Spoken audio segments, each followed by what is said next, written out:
Welcome, Zach Vieth. He's a health coach. He does a lot of talks about a lot about fears and also about building habits and routines. He's super into LinkedIn optimization. He's big on social media. He's using all the social media platforms to grow his coaching business. He's gonna give a lot of insights for us and all the business owners out there.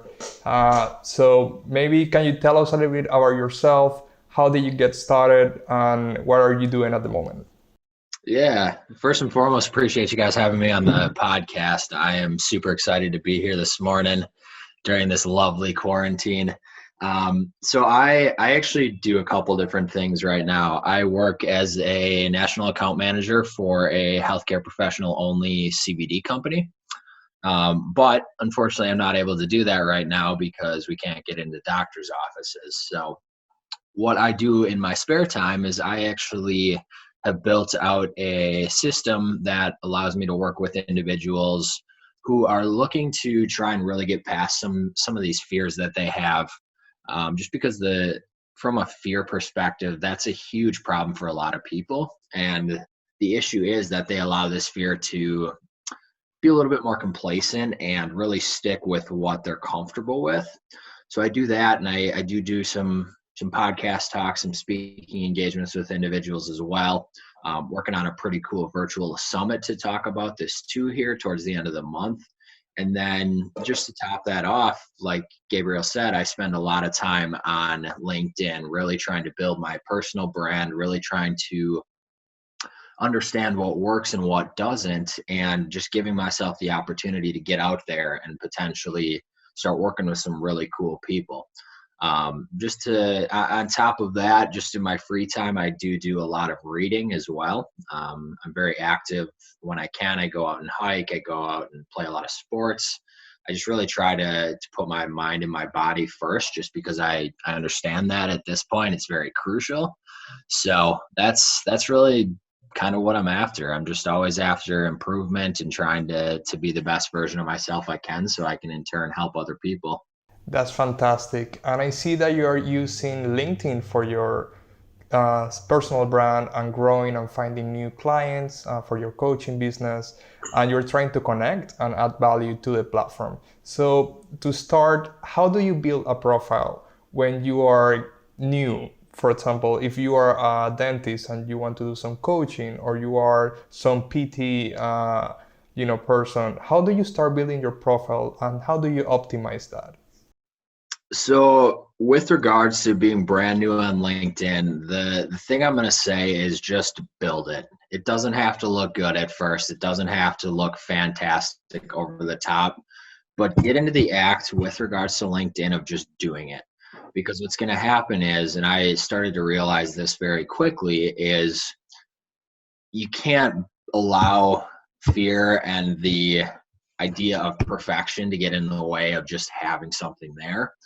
There's a lot of people out there who can help you with your profile. There's a lot of free courses out there that can help you with your profile. So just get out and do it. It doesn't have to be perfect. It can be very simple. And there's, like I said, there's so many people that are willing to help you. I had a couple people help me out with mine for free. I'm more than willing to help people out with it as well. But that's just the biggest thing, is just getting out there, starting to build out your profile. Just make sure you have a picture, obviously. No one wants to look at a profile that doesn't have a picture. Just make sure you're adding some connections as well right away.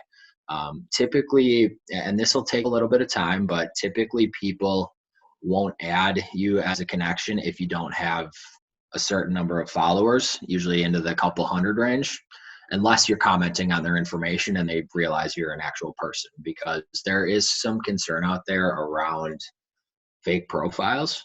So just get out and build it. And I think that's going to go a long way with regards to just starting. Awesome, awesome. Super clear information there. So, what do you think about daily posting? Are you active on it? Do you think it's more important to just interact with people, or should you start creating original content from your side hustle or anything you're trying to do on LinkedIn? Early on, I would say you do not have to post that much. You can if you want to just to get into the habit of posting and really understanding how to utilize the posting side of the platform. So whether it be a video post or a picture post or just a general text-based post, I would say you don't have to post more than a couple times a week just because you're not getting a lot of views at this point. What I would say to do is spend a lot of time commenting on posts, liking posts, interacting with individuals, sending personalized messages to people to be able to start those conversations. That's what's going to get you a lot of traction. And then once you start to get more growth, then you come back and you really start posting more.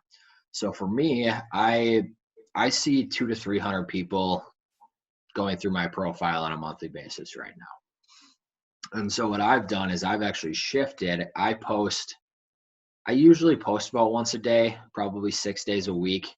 And not every day is video based. Some days I just post a text based post. Other days I'll just post it with a picture.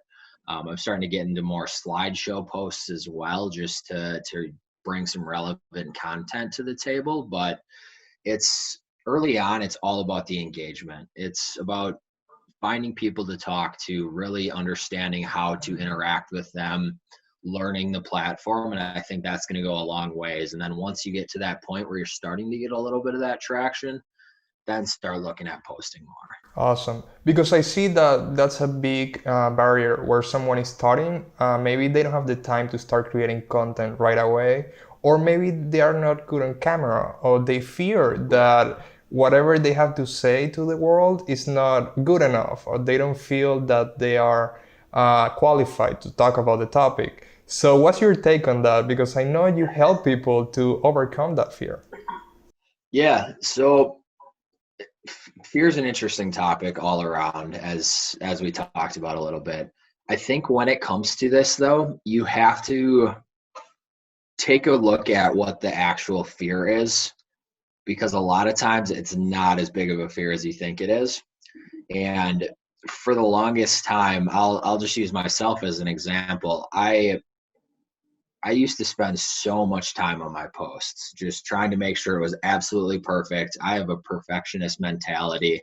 But what I realized was I was letting that fear of having it be perfect and allowing it to be something that I wanted everyone to see in that perfect manner. I was allowing that to stop me from actually creating good content. So what I've started doing is I've just really started free flowing it, and I don't put a lot of thought into it. I'll just make sure it's some sort of content piece that I can push out. And I know Gary Vaynerchuk talks a lot about this as well. Just get the content out there. It's people aren't going to judge you. Yes, there might be some trolls out there, but they're not going to. Don't let those people phase you. The biggest thing that I'll talk about throughout is just start doing. Because once you start doing, you start to learn, you start to get past those fears, and you really start to understand what clicks and what doesn't. And that goes a long ways with regards to overcoming that type of fear. Awesome. That's super interesting because I also feel that sometimes people, when they run businesses and they start posting on social media, they use that fear as an excuse to always promote. What I mean by that is that they try to always sell to people on social media because they are afraid to give a piece of advice or to tell their opinion about a subject. So they always try to post like a flyer or something regarding the company, hey, these are my services. If you're interested, that's it. So what's your take on giving value to the community before trying to sell to the community? I'm going to say this twice. Do not pitch. And when I say do not pitch, I mean it. Do not reach out to people. Don't pitch your service right away. Help people understand what you do and how you can help them. Because I run into this all the time, both in my sales career. I run into it on LinkedIn. And by no means am I perfect with this, but you start to realize that so many people out there, all they do is pitch, and it doesn't get you anywhere. You need to be able to build those relationships with individuals and just allow yourself to start having these connections that you can talk to a little bit more. I think that's the number one mistake a lot of companies make, especially some of these companies that have been around for a little bit longer, maybe one of the old mom and pop shops, or a company that's more established that came out of the earlier generation, because they don't understand how different our generations think, unfortunately, with regards to millennials and the Gen Zs. We want something that's going to be valuable for us. We don't want to be pitched right away. And I think you need to be able to make that shift and understand that when looking at talking with these generations, you can't pitch right away, because they'll just walk away. They won't be interested in your product. And so it's really, again, important to just make sure you're building valuable connections, which we talked a little bit about as well before this, and how you've got a few less connections, but you've really tried to engage with them and try to understand them a little bit better, which I think is a really good idea, just because it gives you the ability to really understand each and every person you're talking to. So that's how I would position it. I just think you want to provide valuable content. Yeah, that's something good that you said. I mean, that's something that you have to keep in mind. Don't always try to sell to people. As you said, I mean, it's as clear as water, as I always say. So I always try to find, for example, should you, after you have the right mindset, you're ready to start posting, are you, there are two kind of people. The first one is the one that always niche down to the topic and try to keep it, let's say, business-like, the same tone and all of that. Then you have other type of people that they keep it personal. They try to be relatable with the people that follow and all of that. You see them posting about their family vacation. You see them posting, okay, this is what I'm going through right now. All the sides, from a person. Where do you stand? Should you keep it super formal and business-like, or should you keep it personal and relatable? It's going to depend on what your end goal is. So from a personal standpoint, just keep in mind that people love authenticity. And I think that goes a long way with a lot of individuals, is that authentic side. So what I've seen to be most successful with this is finding a way to tell your story, but building your brand into the story. And I'm trying to think of a company who does a really good job of doing that, which I can't pull one off the top of my head, but I've seen a handful of companies who do that. The CEO or the CMO will tell their personal story, but they'll also mix their brand and how the brand fits into their personal story. And that's where you really start to see the momentum, because again, people want that authentic side. They don't want you to just pitch your company. But there are also some companies you'll see that will just pitch the company, which is fine. I think companies do a very good job of doing that. But what I would recommend there is build your authentic brand or your authentic self into your brand on your own page, and then use your company page, which we can talk about a little bit. Use your company page to actually talk more about your brand and your company. Okay. I think you should really try to differentiate those, just because that you're building more of a personal brand on the LinkedIn side, and then you're building more of the company idea on the other side of it. Okay, so you're saying you should leverage your connections from your personal brand, and then they are gonna know at some point that you are connected with the company you are sponsoring, basically. So you're working as an influencer for your own company. Yeah, exactly. That's a really good way of putting it, because I'm going to start using that actually. So you're working as an influencer for your own company. Your company page is going to be completely separate. Yes, you can share your company page posts. You can tag your company in your comments as well. So there's a lot of ways that you can really integrate with your company. But again, keeping that brand, that personal brand, really on the side, because people buy from the people they trust. And there's a lot of brands out there, especially right now. There's tons of brands, and we don't always know what's going on with each and every brand. 100%. So I know we were talking about before we started the podcast regarding connections and how to grow the profile and how to optimize it. So in your opinion, I know LinkedIn says a lot, don't connect with people that you don't know, and don't speak with people that you shouldn't be, connecting with. What's your take on reaching out to people and how can you get to them and just send a DM and just tell them, okay, listen, here I am, this is what I do. So what's your take on it? So here's what I would do. I personally, if I was starting from scratch, I would take and I would reach out to and find some individuals that I know on a personal level that have a good presence on LinkedIn. And I would use them as kind of a little bit of a personalized LinkedIn coach. See if they would be willing to potentially introduce you to some other individuals, maybe create a post on your behalf, say, hey, this person's a great person, you should go follow them or connect with them. But really just start with the people you know. Start with, and LinkedIn does a pretty good job of helping you out with this right off the bat. It's going to allow you to potentially pull in your contact list from your phone, I believe. So that's a great way to start. You'll be able to see every person that you are connected with on your phone. And then you could just maybe add all those people, because these are all people you understand and you know. But definitely leveraging those people who have those bigger networks is a great opportunity to really get yourself integrated quickly and gives you the ability to really get some exposure early on. So that's what I would do.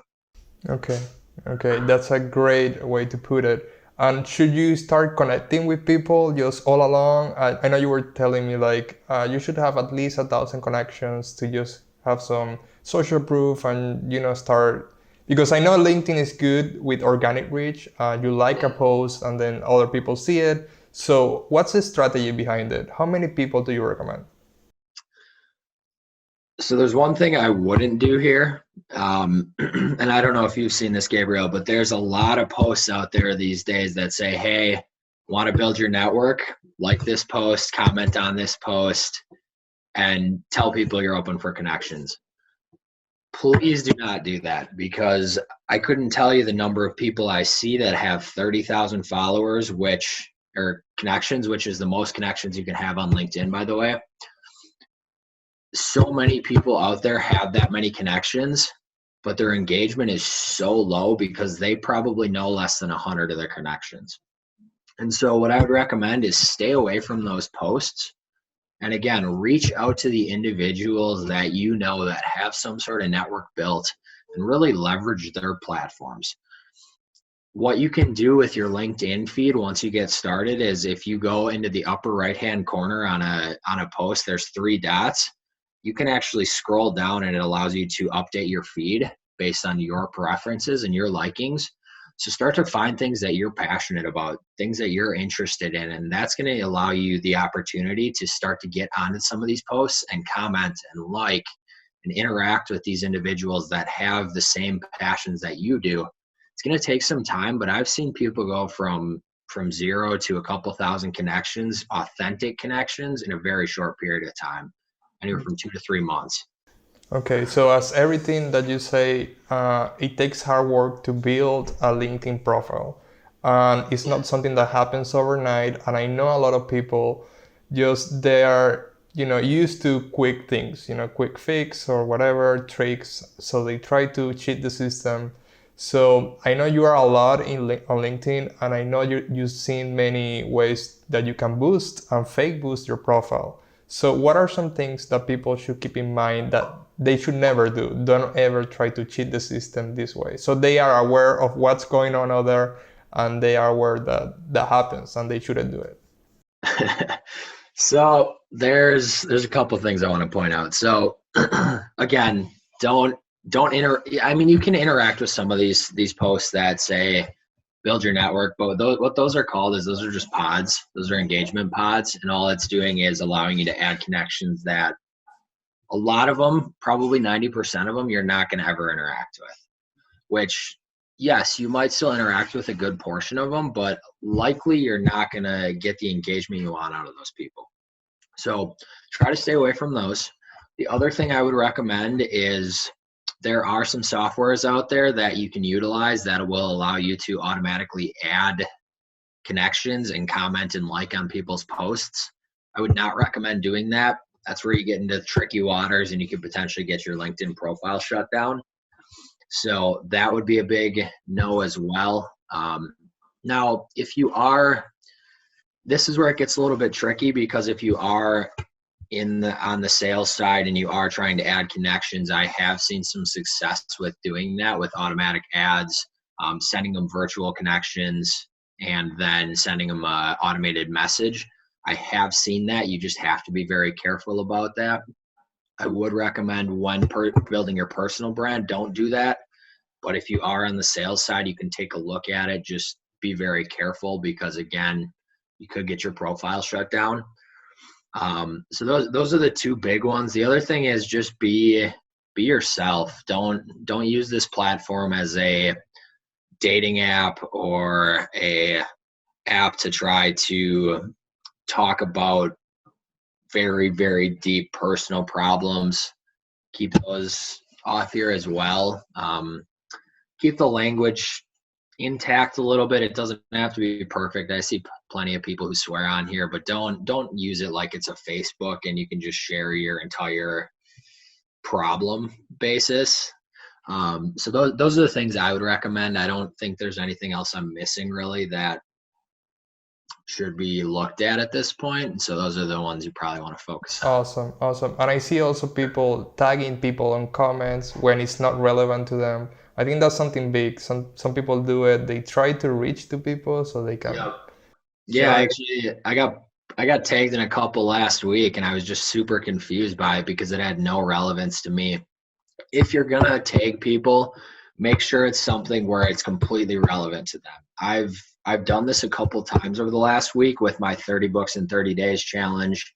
I've done this with my fear-based mastermind that I'm going to be hosting. And I talked to these people up front, or I had a suspicion that they likely were interested based on some of the conversations we'd had. So just be careful with that. It's totally fine to tag people in your post. Just don't make it a thing where you're doing it every single post just to try to drive engagement. Awesome. So another question, some people are trying to reach, a higher tier of people that, are big profiles on LinkedIn. So in your opinion, what's the right way to reach people? People that maybe you want to work with or people you want as a client. So you're saying, okay, don't pitch it, but what's the right way to send a first message, a first impression? In your opinion? Yeah, so there's a couple things. So every time you connect with someone, which a lot of these big name people, they'll connect with you no matter what, or you can follow them. And then what you're able to see is anyone in your network, they may be connected to them as well. So you can see mutual connections. So what you can do is you can leverage that mutual connection to potentially get to that individual that you're going after. So if I, for example, wanted to go after Gary Vaynerchuk again, I would look and see if we've got any mutual connections.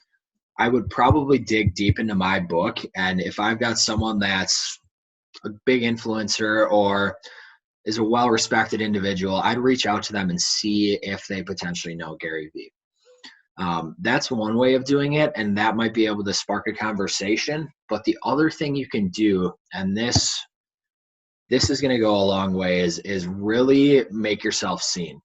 So commenting on their post, liking their post, sending them a direct message, potentially tagging them in a post if it's something that's relevant to what they're doing.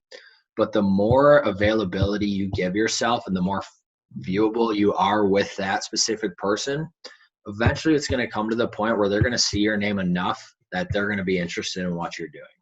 Okay.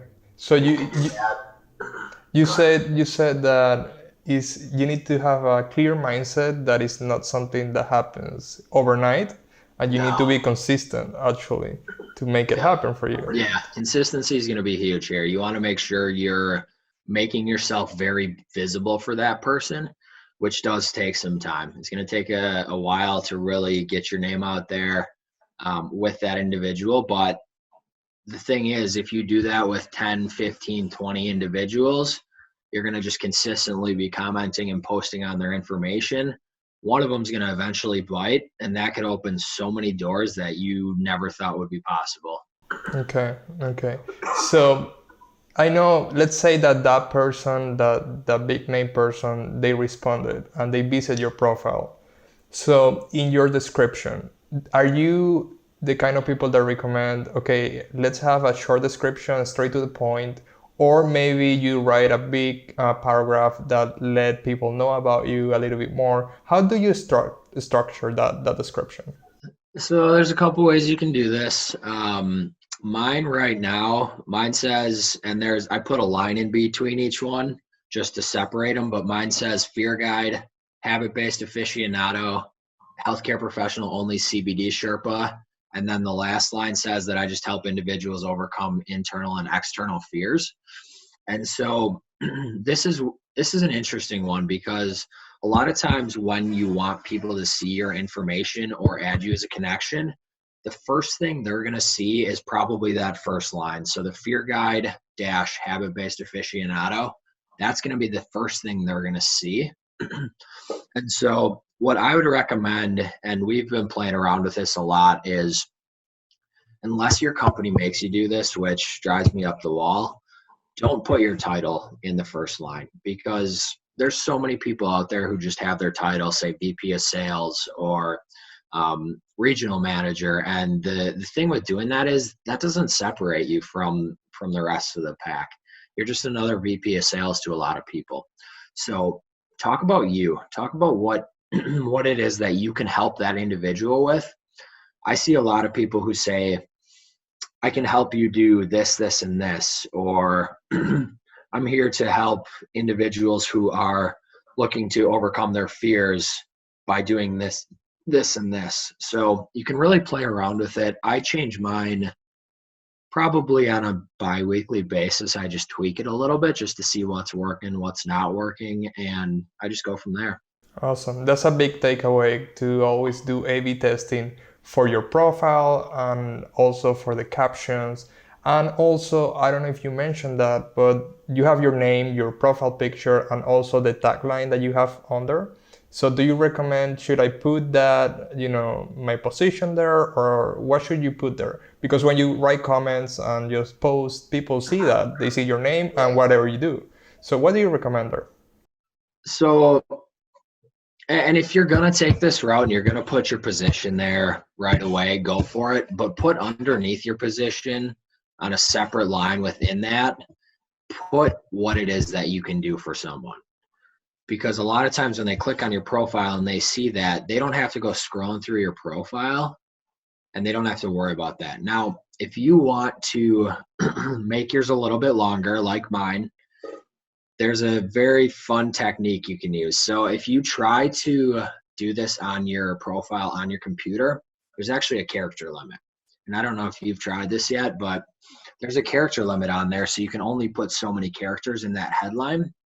But if you do it on your phone, there's no character limit.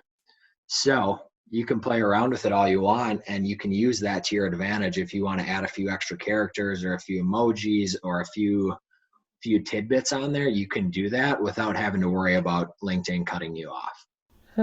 That's super interesting. I didn't know about that. Thank you for that little tip. That's one of my favorites. Yeah, those are the things that people, when they listen to the podcast, they actually like, wow, that's something that that's a big takeaway. So thank you for that. So I know some people that listen to the podcast, they are super old school and they're like, listen, I'm used to just calling people. I build my network by just, cold calling and just attending to events. So how do you compare LinkedIn with the actual old school way to connect with people so they can understand the power of the network? Yeah. So with LinkedIn, you've got everyone at your fingertips.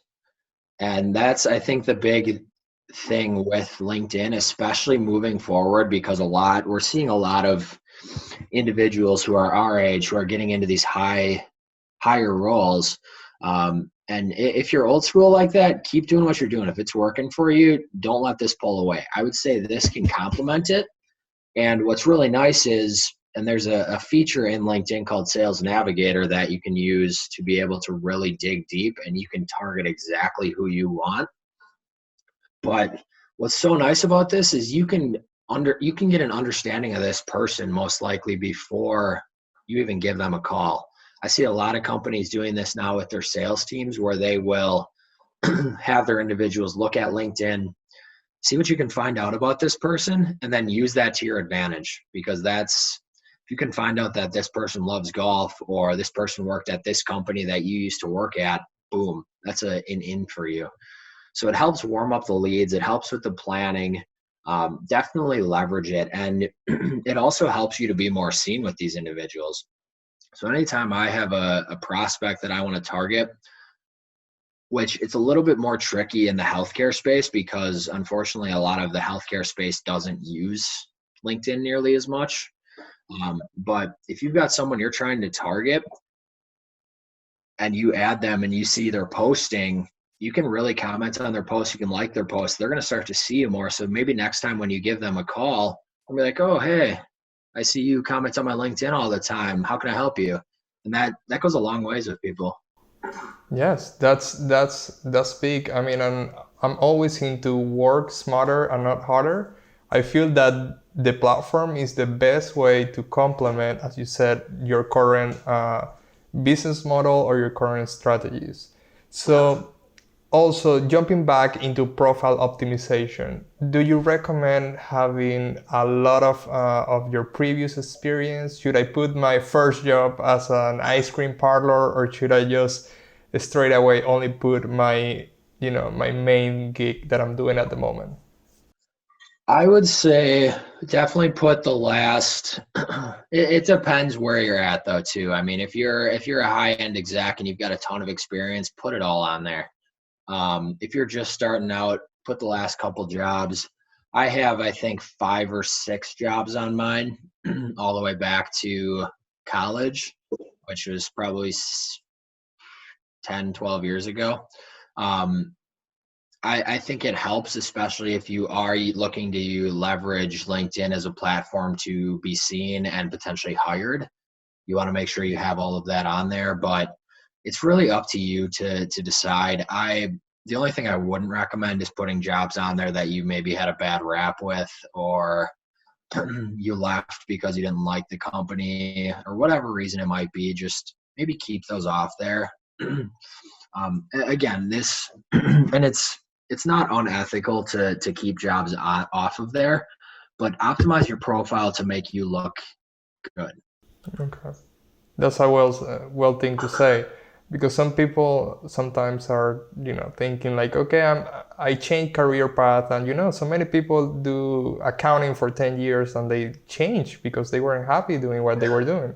But it's always good to have something to connect, and you feel maybe you are into coaching now, and you connect with someone that was into accounting, and you connect with that. I mean, because you know about the topic, you've been doing it for so long that you have the knowledge, and it's going to help you instead of you just dragging you down. So as a LinkedIn user, what's, in your opinion, what's something that you will change about the platform? What's something that you want to see in the near future, in 2020, 2021, that you want to see? I think I would like to see them do something more about the engagement pods that we talked about. I just think it's not good for the platform. I also would love to see, and unfortunately this is a problem on LinkedIn as well, was just discussed yesterday, but more resources for both males and females who are getting targeted on the platform for their sexuality, their race, just because especially women on here, unfortunately, they run into this a lot. And it bothers me, because this isn't a dating site. Save that for the Tinders or the Bumbles. But a lot of people do get hit on LinkedIn. And I think that's something that LinkedIn needs to really take a very careful look at, because it's a very tricky topic. So I would definitely change those two things. Just have a little bit more security around that, just because it's not meant to be used for that idea. It's used from a business standpoint. So that's probably the biggest thing I would change.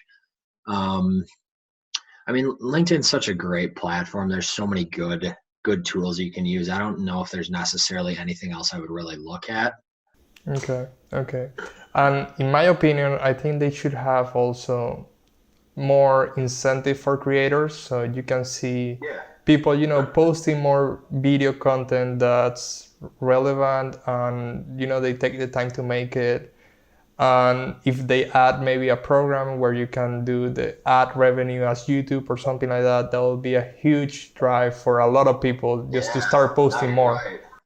Yeah. You're right. And it's actually interesting you bring that point up, because I think that's right now LinkedIn doesn't do anything like that. And I know Instagram, YouTube, Snapchat, I believe does it. They're all doing that, which I think at some point they probably will, but who knows what that's going to look like and how that's going to look. But at this point, I don't believe they're doing anything to that extent. Yeah, exactly. I feel that they started as a, resume social media platform. Everyone was like, keeping it, classy, and that's it. I'm not creating content for the platform, but that's something big. So just to close up, maybe you can tell us a little bit about your coaching and how you're helping people. Maybe if they're into LinkedIn, how can you relate with your profile and just having a coach to help you out during that process to just step up and just break the fear of posting and being on camera and any regarding that? Yeah, absolutely. So like I mentioned, I do some coaching. I do some work with individuals on LinkedIn. And really what I try to focus on is how can we uncover some of those layers of fear that you may have that are stopping you from, say, posting on LinkedIn or going out and starting your own business, whatever it might look like. Now, do keep in mind, I'm not a therapist. I try to give people the resources that they need to really be successful and change their mindset, because unfortunately, a lot of individuals are stuck in a very troubling mindset, you could say, and they really don't understand how to get out of that. And a lot of the time it is environment based, unfortunately. So what I do is I try to help walk these people through a program. It's usually a 6 to 8 week program that allows them the ability to be able to really change their mindset. And if they're looking to, say, start their own business, I give them some of the resources they need to be able to do that.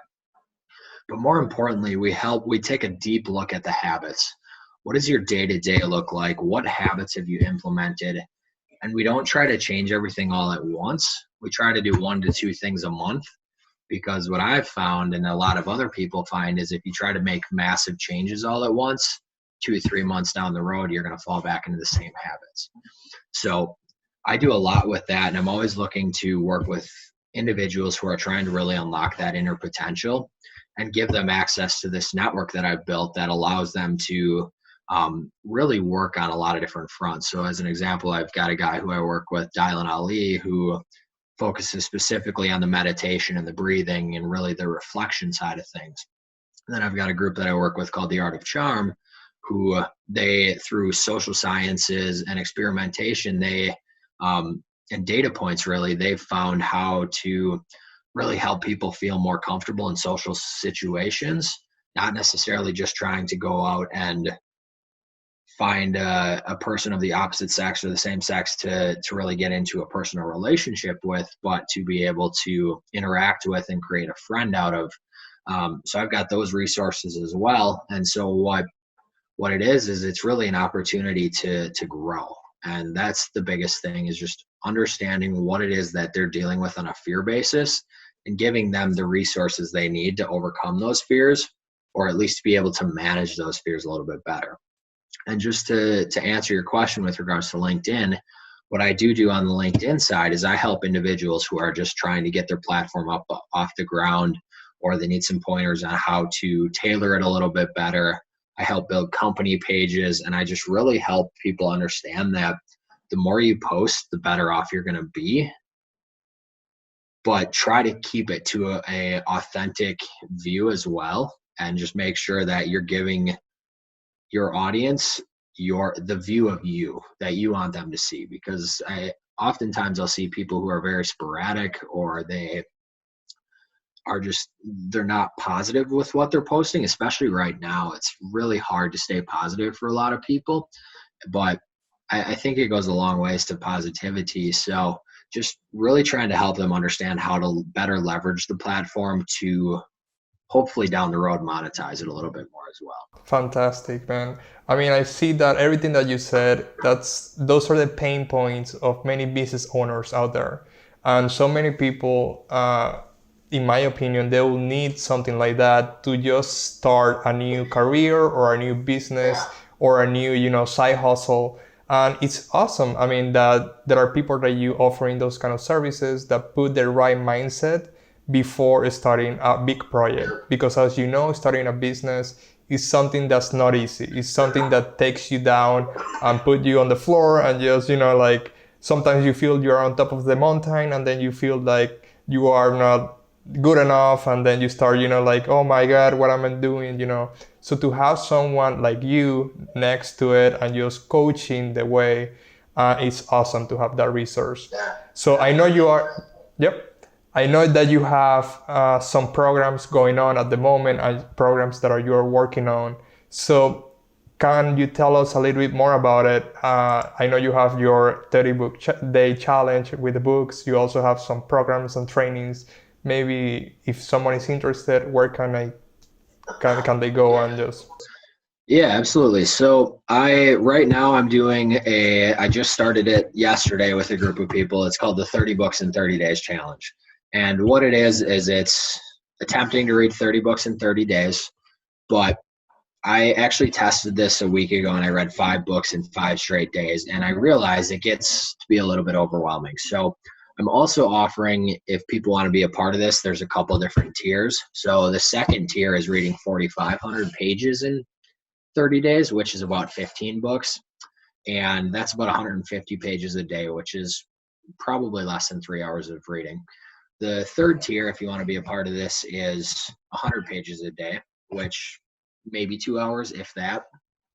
And so just really opening it up. We're doing a mastermind every Sunday just to talk a little bit more about the experience and how it's benefited people. And so that's going to be cool. It's really giving you the ability to crank through some knowledge and really pull these pieces out that you really want to understand.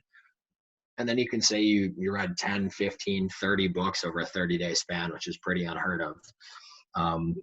So doing that. And then I'm also doing right now, we're kicking off a little mini mastermind on Sundays with regards to fear and what that looks like. And really this Sunday is actually going to be the first one. So what we're doing is I'm going to make it a very open forum and just talk with individuals about fear and how they've allowed fear to really potentially get in the way of some of their successes. And then after that, what we're going to do is we're going to start to shape each week around a different topic related to fear and how to overcome fear and some of the habits you can utilize to really push through some of these fears. Now, again, there's some people who have some very deep down scars and fears. And yes, they're welcome to join these, but obviously if I'm not a therapist, so if that's something that these individuals are struggling with, I would definitely recommend talking with one. I've had a therapist for probably 4 or 5 years, and it's probably one of the best things that's happened to me. But so we're doing that, and then we're also working on a little bit behind the scenes. We're going to be doing a virtual summit towards the end of the month with some pretty well-known, we're hoping, individuals on LinkedIn. And once I have more details about that, I can certainly shoot that your way. But that's really what we're working on. And I'm always accepting new clients, just looking for individuals who really want to grow. I'm more than willing to expand my network to you guys, as well as just talk to you. I mean, I'm very down to earth. I've had my fair share of issues in the past and fears, so I get it. So that's really a big thing that I'm looking at right now, but it's going to be a fun ride. Awesome, man. Good to hear. And I see you're also super active on LinkedIn and you are accepting any questions or DMs. So where can people find you to get in touch with you and also have all the information about the programs you just talked about? Yep. So I'm on LinkedIn right now. Zach Veith. I believe my tag is ZV the Connector, if I remember correctly.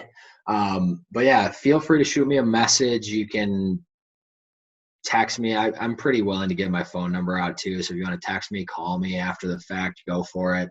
I'm very willing to talk to people. Comment on my posts, like whatever you want, share them. I don't really care. I want people to be able to know what it is that's available out there, just so I can help as many people as I can. So Fantastic. I am on there. I'm working on some Instagram strategy as well. Same name, but that's really where I'm at right now. I don't do a lot on Twitter, but we're Awesome. getting there. So Awesome. Can you spell your name so people can actually find you just super easy? Yep. yeah, so it's Zach, Zach, and then the last name is Vieth, Vieth. And if you want, maybe just throw a link for my profile in the end of the podcast. I think that would be beneficial for people as well. But Awesome. All right, so you heard Zach. I'm gonna put all the information down in the comments and also the description. And thank you very much for your time. It was super insightful. I know people is gonna take a lot of value from this conversation, and I hope we can do a second round anytime this year so we can bring so much value for them. Thank you very much for your time, Zach. yeah, appreciate it. Thank you. All right, take care.